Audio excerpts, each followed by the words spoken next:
Before we get into the video, could everyone please subscribe to my Endless Diary Tales channel? Thank you so much. I divorced the man I had been in love with for 10 years. In the 7th year of secretly loving Eric, he said to me, "Let's get married." In the 3rd year after getting married, I said to him, "Let's get divorced." Chapter 1. In the 10th year of loving Eric, I brought up the topic of divorce. It all started when he didn't come home after work. I drove to his company to find him and saw him standing with a girl outside the building. I recognized her immediately as his ex-girlfriend, who had been involved with Eric for 5 years. They stood on the steps, Eric looking handsome in his suit and the girl with her wavy hair appearing charming and affectionate. Although they didn't hold hands or embrace, there was an intimacy that kept others at bay. I glanced at our chat history. The last message I sent him was, "Are you coming home for dinner tonight?" He never replied. He had been ignoring my messages for a while now, always claiming to be busy, but apparently he wasn't too busy to chat with another girl. I didn't approach them, I just stood there quietly observing. Eric's smile seemed unfamiliar to me. It suddenly dawned on me that he hadn't genuinely smiled at me for a long time. Despite being the closest of spouses, he always came home with a cold expression on his face. I thought it was because he was tired from work, but it turned out that I wasn't the one who could make him smile anymore. He glanced at me casually, and his expression froze. Then he said something to the girl. Her smile faded, and she waved at him before looking at me and walking away. Eric walked over briskly, opened the car door, and sat in the passenger seat with a furrowed brow. "What are you doing here?" he exclaimed. I replied calmly, "I came to pick you up after work. Didn't you say you wouldn't let Jenny into our company?" Eric's brow furrowed even more. Jenny is a Yale graduate and has worked in Wall Street investment banking for years. Where else can you find someone like her? Why wouldn't I let her come? He grew impatient. Can you stop having only love and romance on your mind all the time? Look at what she's become now. Multiple companies are fighting to hire her. If it weren't for my connection with her, she might not have come at all. His disdain was evident in his words. I looked at the flowing cars in the distance without saying a word. When we arrived home, Eric didn't speak to me either. He slammed the study door shut with force. He was angry. He didn't realize that he only used anger as a cover-up when he felt guilty. Perhaps only I, who had been by his side for 10 years, could understand him in this way, but sometimes I hate myself for understanding him so well. It's better to be confused than to be painfully aware. Neither of us spoke first, and I didn't create a scene as I usually would. We just engaged in a cold war, separated by a closed door. After a moment, the study door was forcefully pushed open, and Eric, with a stern face, said, "What do you want? After all, I'm telling you I can't dismiss Jenny. You either accept it or we get a divorce. Whoever leaves, we can both survive without each other." "Diana, let me tell you," I interrupted him, speaking softly. "There's no need to dismiss her. Let's get a divorce." Eric paused. "What did you say?" He seemed to chuckle in anger, a hint of mockery in the corners of his eyes and lips. "Diana, I'm not joking with you. You've had enough. There's no discussion about Jenny. Don't threaten me now and come back crying later." He sneered like a dog. Eric always spoke without mincing words. The first time he argued with me like this, I cried in the room all day long, feeling as if my heart was breaking. But now there was only a faint pain in my heart, quickly replaced by numbness. I didn't argue with him. I took out the divorce agreement from my bag and placed it on the table. "I've already signed the agreement. The house goes to you cash and the car go to me, roughly split evenly. If you have any other requests, we can discuss them." Eric fell silent. He looked at me with disbelief. Then that astonishment turned into anger. He grabbed the agreement aggressively and glanced at it coldly. "Fine, you've got guts, Diana. Once I sign, there's no turning back. Think it through." I handed him the pen. Eric's face immediately turned dark. He roughly snatched the pen from my hand and hastily signed his name on it, then threw the agreement in my face. "Tomorrow we're getting divorced." "Tomorrow?" he angrily exclaimed. "Anyone who doesn't go is a damn loser." I nodded. "Tomorrow morning at 9 o'clock. I've already made an appointment." He paused and I didn't say anything. I closed the door and went back to the guest's bedroom. I could hear the sound of things being smashed outside the door, so I covered my eyes with my arm. How did it come to this? Clearly, in the beginning, I also wanted to be happy. Chapter 2. Eric and I had a flash marriage. For him, this relationship came unexpectedly, but for me, I had secretly loved him for years. At that time, he had just broken up with Jenny. When they were together, I never dared to interfere. It was only after they broke up that I had the courage to attend gatherings where he was present. During a class reunion, he drank a lot and ended up getting drunk. I knew it was because of Jenny. At that time, Jenny had just received her acceptance letter from Yale University, but Eric had taken over his father's company and planned to develop it domestically. They couldn't convince each other, and after a heated argument, the couple who had been in love for 5 years went their separate ways. When leaving, several friends who knew that I had always liked him hinted for me to send him home. I had no choice but to call a car and support him, struggling to get him back home. No matter how good Eric's physique was, he was still a tall man, over 1.8 meters, pressing me down, making it impossible for me to reach the light switch. In the darkness, he slurred in my ear, "Jay."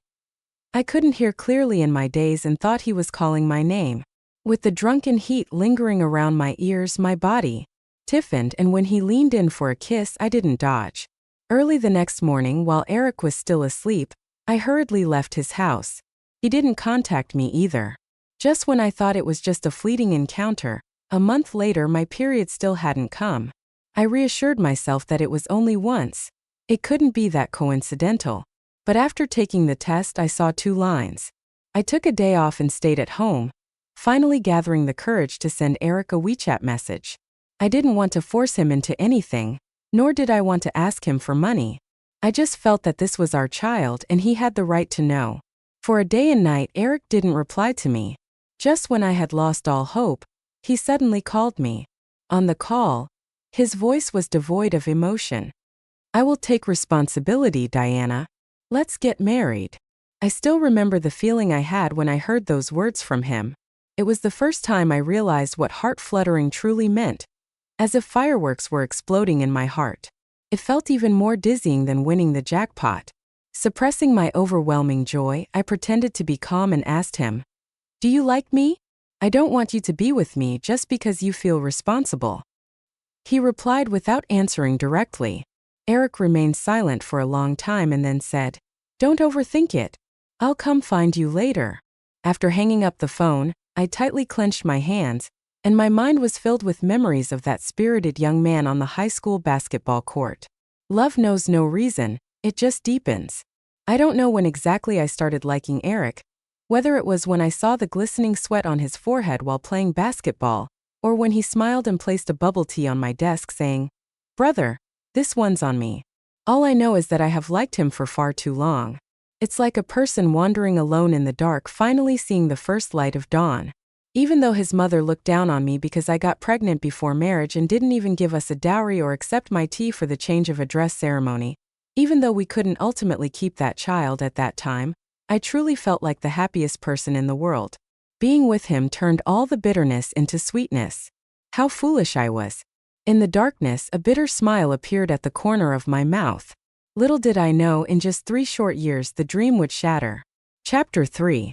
The next morning I had already packed up and was ready to go, but Eric was still not up. I knocked on the door for a while before he opened it, wearing a gray pajama and a look of impatience on his face. "Are you in such a hurry?" I glanced at my watch. "If we're late, we'll have to reschedule." I paused for a moment. "You've been talking about getting divorced all this time, and now it's finally happening. Aren't you happy?" "I'm happy." He forced a smile through gritted teeth. "Of course I'm happy. Jenny has also returned, and you're quite considerate finding a new place just in time." I nodded. "Let's go then." Neither of us spoke a word. Eric had a constant frown on his face, and I had grown accustomed to it. I don't know when exactly it started, but we rarely talked anymore. First, I loved talking to him. After liking him for so many years, I had accumulated so many words I wanted to share with him. If I saw a cat on the roadside, a beautiful flower, or a peculiarly shaped cloud in the sky, I would send him pictures. But he rarely replied. Usually, it would take a long time for him to reach out to me when he needed something, and he would reluctantly reply with a simple yeah. I couldn't deceive myself. He was just not a talkative person by nature because I had seen the conversations he had with Jenny on her social media. It seemed like Eric became a person I didn't recognize. Someone witty and humorous who responded instantly to all her topics. Over time, I stopped sending him messages as often. When we arrived at the Civil Affairs Bureau, the mediator, an older lady, tried to reconcile us for a long time. Is your relationship irreparable? Eric was about to speak, but I smiled and answered, no, we had a flash marriage without any emotional foundation to begin with. Now it feels inappropriate and we can't go on like this. Eric glanced at me, his expression complicated. The mediator tried to persuade us for a while, but I blocked all her attempts. Finally, she sighed and said, take a month of cooling off period and think about it again. Young couples like you, with the man's talent and the woman's beauty, are so well matched. You young people are just impulsive. Go back and think more about the good aspects of each other. I thought about it. Eric is handsome. He was the school heartthrob in high school. He comes from a good family. His parents own a company and have plenty of money. In college, he used to pick up Jenny from school in his sports car while we still took the bus. He has a good personality, surrounded by a group of friends, and there's never a dull moment. He is a good person except when it comes to me. He treats me poorly. When we left the Civil Affairs Bureau, the midday sunlight pierced my eyes, causing tears to well up. Eric thought I was crying and finally revealed a smirk of satisfaction. Regretting it now? Too late, Diana. He stood in front of me with a condescending posture, hands in his pockets. I won't turn back. I wiped the corner of my eye and drove home with him. Once we got home, Eric sat on the couch with his legs crossed, and out of habit, he ordered me around.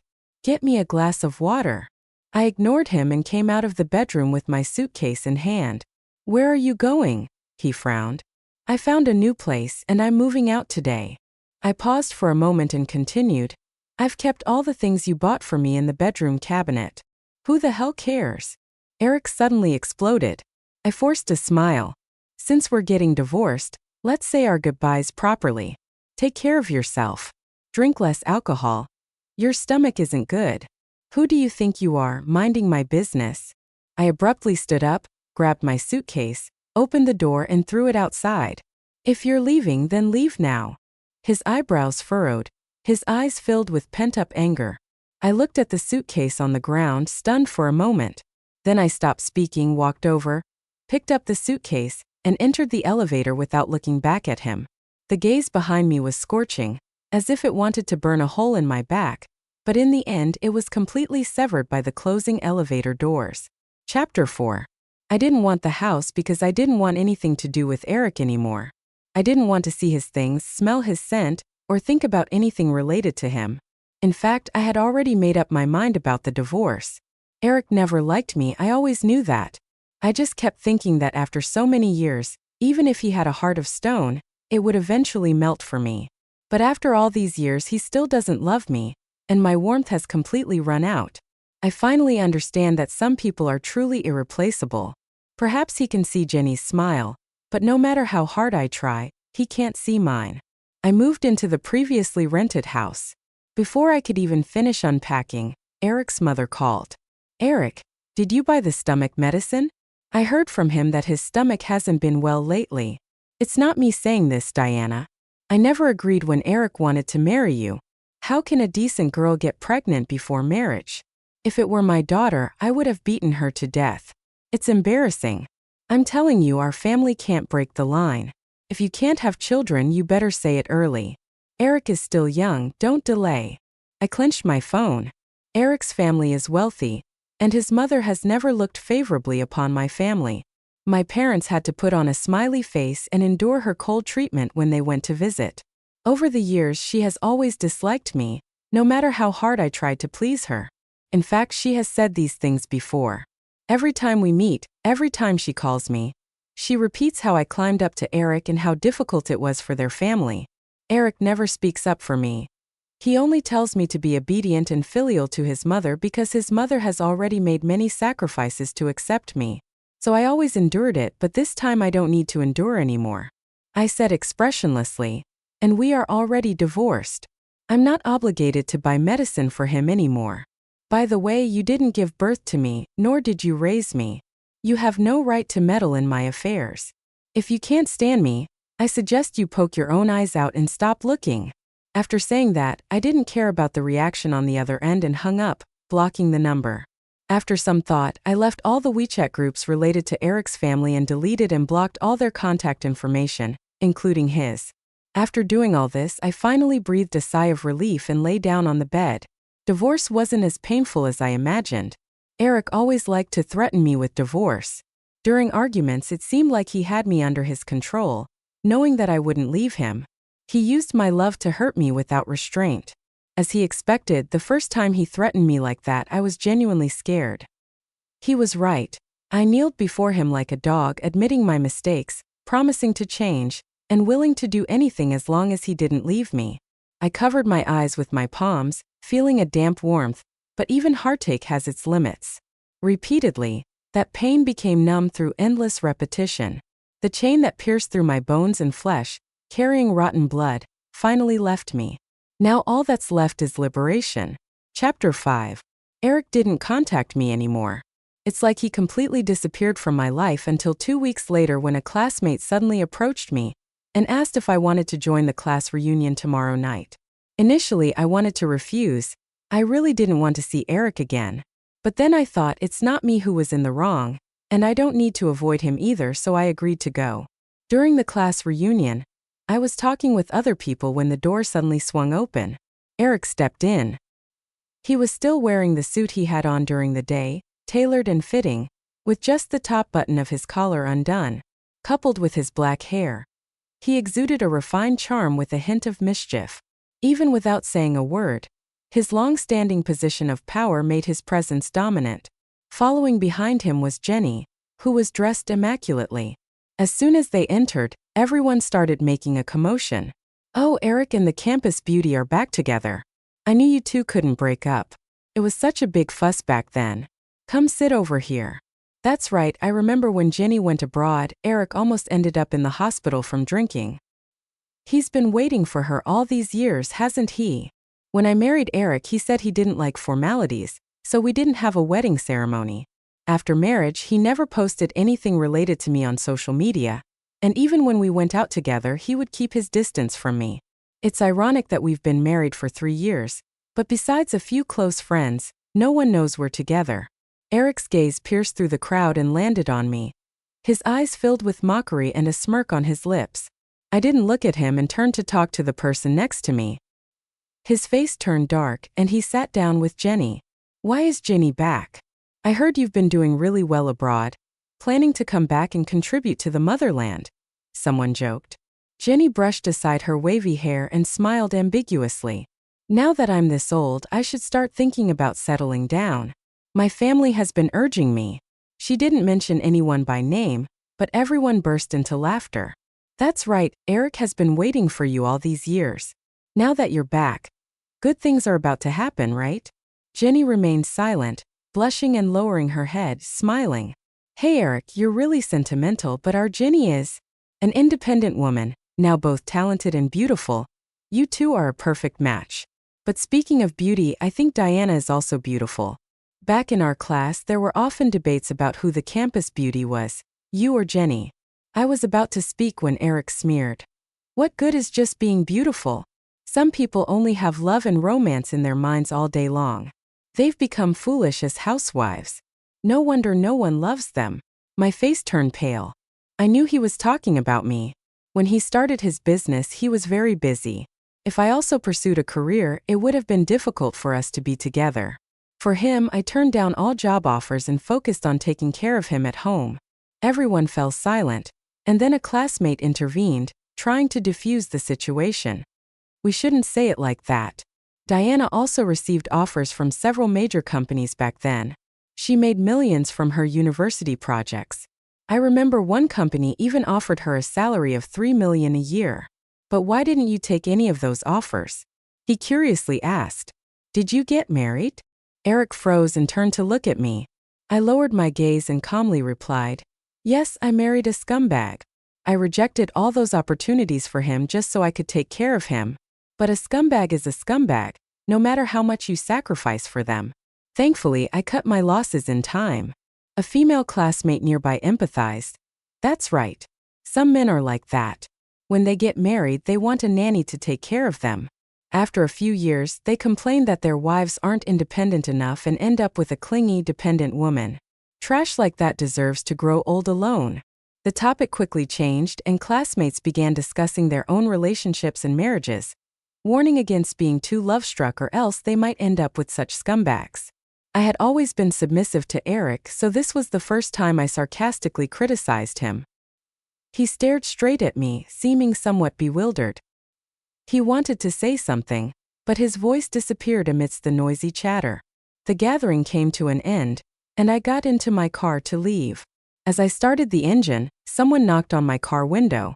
One of Eric's friends looked at me with a troubled expression. "Sister-in-law, Eric's stomach is acting up again. Can you take him home?" I furrowed my brow. "What about Jenny?" He hesitated for a moment. She offered to take Eric, but he refused. "Eric listens to you the most." I looked to the side. Not far away, Eric stood at the hotel entrance, bathed in orange light. When his gaze reached me, it seemed as if he was scalded and quickly averted his eyes. Jenny stood beside him, saying something, but he seemed absent-minded, furrowing his brow and waving his hand dismissively. "We already divorced." I withdrew my gaze. "I'm sorry." "Find someone else." "Sister-in-law," the man wanted to say something more, but I nodded at him and drove away without another word. In the rearview mirror, I saw Eric watching me intently, slightly bowing his head. At his face looking somewhat pale, I didn't look at him again and continued driving. I care so much about Eric that even the people around him know it. His stomach problem stems from when Jenny left and he turned to drinking. In these 3 years, I've transformed from a lazy person who couldn't even boil water to a housewife who can cook and make soup for him in various ways just to take better care of his health. I buy all his stomach medicine and divide them into daily doses, stuffing them into his clothes and calling him to remind him to take his medication.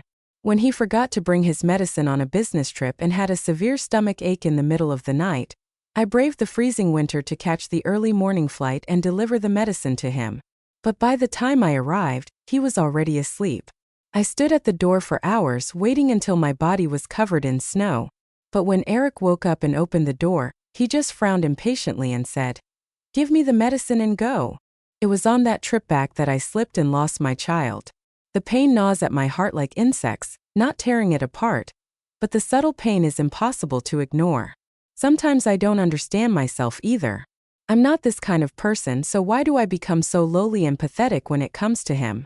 But emotions are irrational. They can easily destroy a person's principles. With one smile from him, all my boundaries crumble, leaving me at his mercy. But my love has been completely worn away. That Diana, who used to be so full of him in her heart and eyes, has been slowly eroded by him. Chapter 6. The next day, just as I was about to leave, I received a call from my parents. They said that Eric's parents were also here and asked me to come home to talk. I had anticipated this day would come. Divorce is not a trivial matter. It involves 2 families. Even though I didn't want to go back, I knew that sooner or later I had to put an end to it. But in just 2 short weeks of not being home, this once familiar place felt somewhat strange to me. As I entered the house, I suddenly felt a sense of oppression. Both sets of parents were sitting on the couch, and Eric sat on the side, smoking and remaining silent. Perhaps they could sense that I was serious this time. Surprisingly, Eric's mother didn't directly scold me. She just furrowed her brow and said, "Diana, I know you young people have your temper, but divorce is not something to be taken lightly. How can you just say divorce so easily?" I chuckled lightly. "Auntie, you should ask your son about that. Divorce was his idea, if I remember correctly. This is already the 13th time Eric has mentioned divorce to me. Since he wants a divorce so badly, I can only grant him that wish." Eric's mother was taken aback, forcing a smile. "Eric is just being childish. He hasn't grown up yet, still immature." "Is that so?" I responded coolly. "He's actually a year older than me. Does he have some kind of developmental problem if at 25 years old, he's still not mature?" There was left speechless. Eric's father coughed. "Diana, this child, Eric doesn't know any better. As parents, we apologize on his behalf. But when problems arise in a marriage, it's definitely not all one-sided. Takes two to clap. He continued. Uncle, let me give you a slap. Will you say it won't make a sound? I said firmly, since we were already divorced, I had no reason to keep silent anymore. I decided to say whatever I wanted to say. I walked up to Eric and sternly said, Eric, stop pretending to be dead. Tell your parents what exactly I did to deserve all this.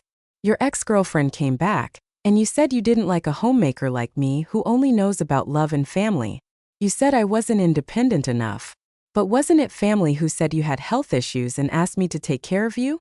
For all these years, I've been doing the laundry and cooking at home, preparing 3 meals a day in different ways because you have a stomach problem.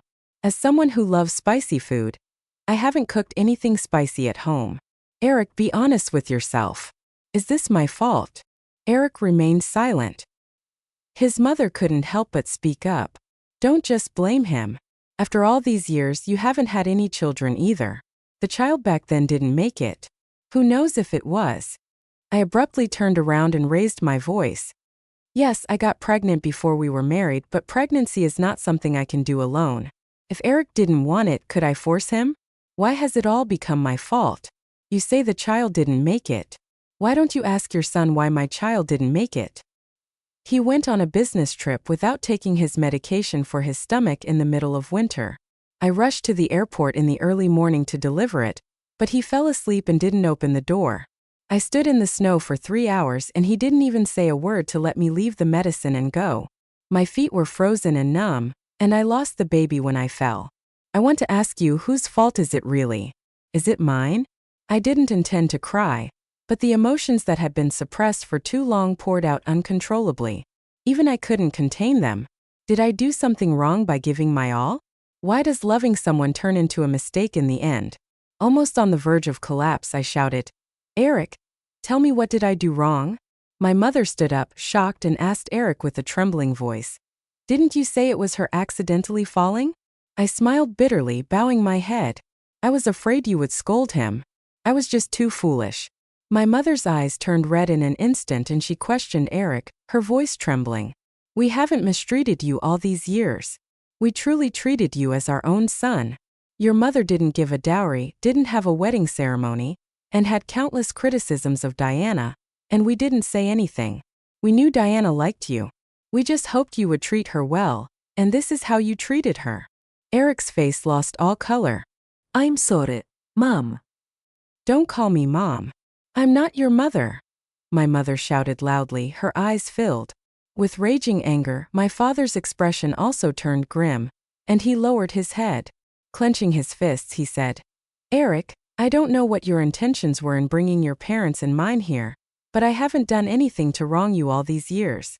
I don't want things to get uglier than they already are. Let's part ways amicably, I said wearily. Eric looked up, his emotions mixed in his eyes, and after a long silence he whispered softly, You're not wrong. It's all my fault that we've come to this. I'm sorry. I didn't mean to. Diana, give me a chance to make it up to you. I won't be like this anymore. A hint of sarcasm appeared in my eyes. Of course you didn't mean to. You just enjoyed the good I gave you while despising me. Eric, sometimes I really can't understand you. You haven't given me anything, and you have no right to decide anything for me. You just took advantage of my love, and kept hurting me while looking down on me.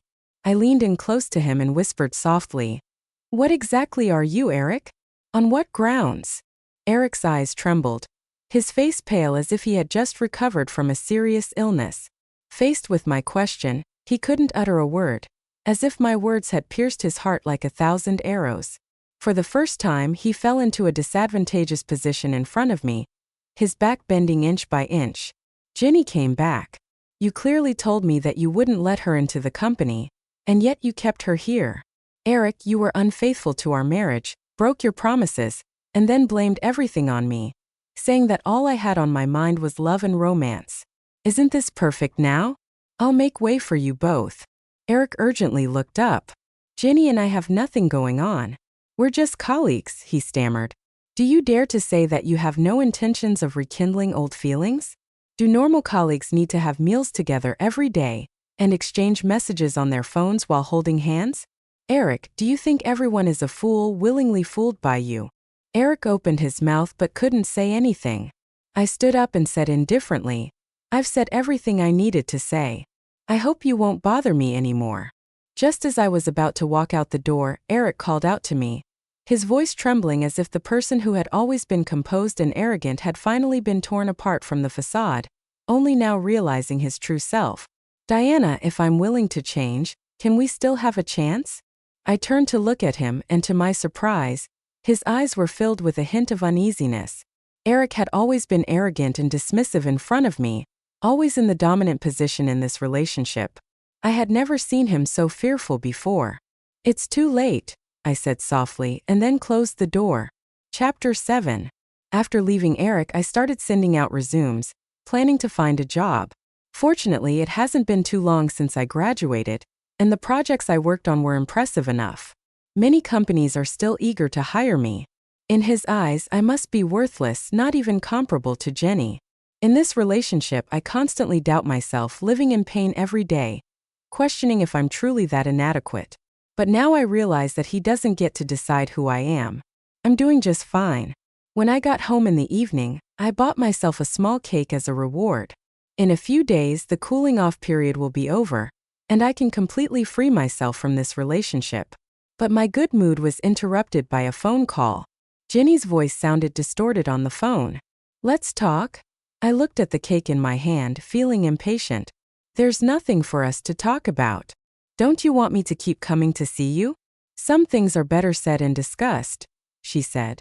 Even though she was the one coming to see me, her attitude was still arrogant. I simply hung up the phone. The next day when she called again, her attitude had improved. I just want to discuss some things with you. Just an hour. It won't take up much of your time. I didn't want to go, but I was afraid she would keep bothering me every day. I could only find a time to meet her. Jenny got straight to the point. I don't want you to contact Eric anymore. Since you've broken up, let it be a clean break. Don't keep lingering. I looked at this woman dressed in a white Chanel suit, her long hair elegantly styled, sophisticated yet professional. No wonder Eric liked her for so many years. You know that it was me who got together with him first. We had a good relationship, and if it wasn't for your interference, we might have reconciled long ago. Now that you're divorced, I don't want you to continue influencing him. I smirked. I blocked him long ago, so where's the lingering connection? Jenny looked incredulous. Eric has been restless these days. If it's not you constantly reaching out to him, then who could it be? I've noticed that you people are really good at making up stories. I laughed and said firmly, interfering? Interfering with what? You two broke up and we got together. Is that considered interfering? Eric didn't marry me. Do you expect me to hold a knife to his throat and force him to be with me? Why don't you go ask him about it? As for what you said about me reaching out to him, I put my coffee down and looked at Jenny disdainfully. Rest assured you can keep a close eye on him since you like him so much. I'm no longer interested in him. Jenny wanted to say something, but suddenly her eyes widened. Eric hurriedly came over from my side and pulled her up angrily, saying, Are you crazy? Who told you to come find her? Jenny's face turned pale, but she stubbornly replied, What's wrong with me finding her? You two are divorced. Why are you still thinking about her? You were the one who told me that she has a boring personality, always revolving around you, and that you were annoyed by her. Eric froze, then turned to look at me. I nonchalantly crossed my arms. I've heard these words too many times, and they no longer hurt me. Gritting his teeth, Eric said, It's none of your business what happens between me and her. We haven't gotten married. We haven't divorced yet, Jenny. She looked at him in shock, her eyes welling up with tears. We were the ones who got together first, and you said you couldn't forget about me, didn't you, Eric? Have you forgotten our past? The past is already gone. Eric grabbed her arm tightly. I have a wife. I have nothing to do with you. He stared at Jenny, enunciating each word. I'm warning you, don't come looking for her again, or I won't be polite to you. Tears finally fell from Jenny's eyes. She looked at Eric for a long time before forcing a bitter smile. Eric, you're ruthless. She forcefully pulled her hand away and ran out of the coffee shop with red eyes. Eric pulled me out of the coffee shop. He remained silent for a while before speaking. I'm sorry. You were right. Initially, I did have the intention of reconciling with Jenny at that time. I was young and couldn't accept being dumped, so when she came back, I always wanted her to see how successful I've become and make her regret it. I mistook that obsession for love. He rubbed his face and whispered, now I understand that I haven't loved her for a long time. I didn't know when it started snowing, the snowflakes falling gently on Eric's shoulders, but he seemed unaware, only wearing a bitter smile. After you said those words that day, I thought about it for a long time. When I got home, I realized that I'm the one who is truly worthless. I felt like I can't live without you, that you can't leave me, so I hurt you recklessly, even looked down on you. But now, thinking about it, you just love someone. Your love is pure, wholehearted, and noble. I'm the one who's truly despicable. In the distance, a street lamp lit up. A snowflake fell on his eyelashes, quickly turning into a glistening droplet of water. His voice lowered. After you left home, there was no one to make me soup when my stomach ached. I wanted to take medicine but couldn't find it. I wanted to buy it but realized I didn't even know the names of the medications. Now I realize it's actually me who can't live without you. I feel restless every day. I don't like this feeling of confusion, but I truly don't know what I should be doing. The bedsheet is so cold it scares me. Eric covered his face, let out a bitter laugh and said, so it turns out I've already fallen in love with you. He said so many words which surprised me. When he was with me, Eric was always stingy with his responses, leaving me to perform a one-woman show. It turns out he could speak so much. It's just that it came at the wrong time and I no longer wanted to listen. I reached out and caught a snowflake, cool and melting in my palm. Eric, you don't love me. You just feel uncomfortable with the person who has always been by your side leaving. You're just scared that no one will love you like I do. I turned around to leave, but Eric grabbed me. He slightly bowed his body, his expression almost becoming humble. Diana, please. Eric, have never begged anyone in my life, but I'm begging you. Give me another chance, please. I was wrong. Before, I didn't know how important you already were in my heart. I pulled his hand away, interrupting him. Eric, no one will wait for you in the same place forever. I'm not your parents. They only have one son, you. But for me there are many men. Eric stood there for a long time, calling out to me loudly with a hint of heart-wrenching pain in his voice. Diana! In the midst of the swirling snow, he was dressed lightly, his eyes gradually turning red. I won't divorce. I turned back calmly and said, then I will file for divorce, Eric. You look so pathetic, don't be like a dog. It was as if his throat had suddenly been choked. He stared at me, his expression filled with sorrow and regret. A tear abruptly fell from his eyes. These were the words he said to me during the divorce. Now, returning to him for a bit, I finally understood him. When you don't love someone, hurtful words can easily slip out. He finally regretted it. Unfortunately, the right answer came too late, and it had already become a mistake. Chapter 8. Eric ended up in the hospital again due to excessive drinking. His friend called me in a panic saying, sister-in-law, please, I'm begging you. Eric drank all night, and no matter how we tried to persuade him, it didn't work. Can you please come and see if he's okay? I hesitated for a moment and replied, I'm sorry, I have a meeting today and I don't have the time. He kept calling your name and crying, apologizing to you. His friend defended him, saying, he truly loves you. How can you be so heartless? I let out a cold laugh. When I was suffering from acute appendicitis and in unbearable pain, he was having dinner with Jenny outside. I called him multiple times, but he refused to answer. In the end, I had to call an ambulance to save myself. The doctor said that if I had come any later, they might not have been able to save me. My intestines had already perforated. But when Eric found out, he only responded lightly, okay, got it. It was at that moment that the last trace of love I had for him died. I finally realized that no matter how hard I tried, I couldn't warm his stone-cold heart. When it comes to being heartless, I can only admit defeat to him. I clenched my fist, remained silent, and hung up the phone. The love I once yearned for, after a long time, I discovered that it had expired. I no longer wanted it at all. His parents then called me from a different number. Eric's mother, who used to be so domineering, was now crying and pleading. Diana, Eric really likes you. We were wrong before. Can we compensate you in the future? Wedding dowry, whatever you say, we won't argue. I couldn't help but find it funny. I really don't understand why human nature is so despicable. When they are in need of you, they only see you as cheap, but when they realize you might leave, they realize they have nothing to rely on. Just come and see Eric. His gastric bleeding is severe. When he passed out, he kept muttering your name. His mother sobbed uncontrollably. I used to hear that Eric would be in agony whenever he had stomach issues. Pain, but now I just felt annoyed. I hung up the phone, picked up my meeting materials, and entered the conference room. What was I doing all this time? Even if he drinks himself to death, I won't shed a single tear for him. I thought that with Eric's condition, he probably wouldn't be able to marry me anymore. But I didn't expect him to show up 3 days later. His face was pale and haggard, and he had lost weight. He looked at me, wanting to say something, but in the end he remained silent. He didn't bother me anymore. He just signed a new agreement. All the assets were to be given to me, and he would leave with nothing. Just consider it as giving me a chance to atone so that I can have the face to pursue you again, he said with a bitter smile. I shook my head and sighed softly. If only we had known better back then. Why did it have to be like this? Once upon a time, I also wanted to live happily with you, he said.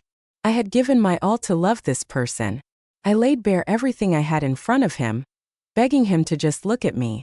I tried my best, but now that I didn't get the desired outcome, I have regrets but no regrets. Eric kept his head down for a long time and whispered softly, I was foolish. I could have been happy once. It's a pity that I only realize the worth when I lose it. From now on, he cautiously asked, can I still contact you? Perhaps fearing that he was being bothersome, he quickly added, I won't disturb you all the time. Just give me a chance to know if you're doing well. No need, I smiled at him. The past is already in the past. We should both move forward. However, I tidied his tie one last time. When you meet someone who loves you in the future, don't treat them the way you treated me. There's nothing wrong with loving someone, but the person being loved shouldn't trample on others' feelings because love is precious. You never know when it might disappear. Eric's expression was unpleasant, as if the words I just spoke had turned into a knife stabbing him fiercely. With a light heart, I couldn't see his expression. I could only hear his voice filled with a faint pain, choked with emotion. All right, well then, goodbye, and I wish you happiness. I waved goodbye to him. Diana, he suddenly called out to me in a broken voice. Diana, I can't be happy without you. Suppressing the sourness in my heart, I didn't turn back but walked confidently towards the sunlight. When I love someone, it's with great passion, openness, and I give everything I have. But when I no longer love, I never look back. Everything from the past has dissipated. I won't look back. I will only continue moving forward.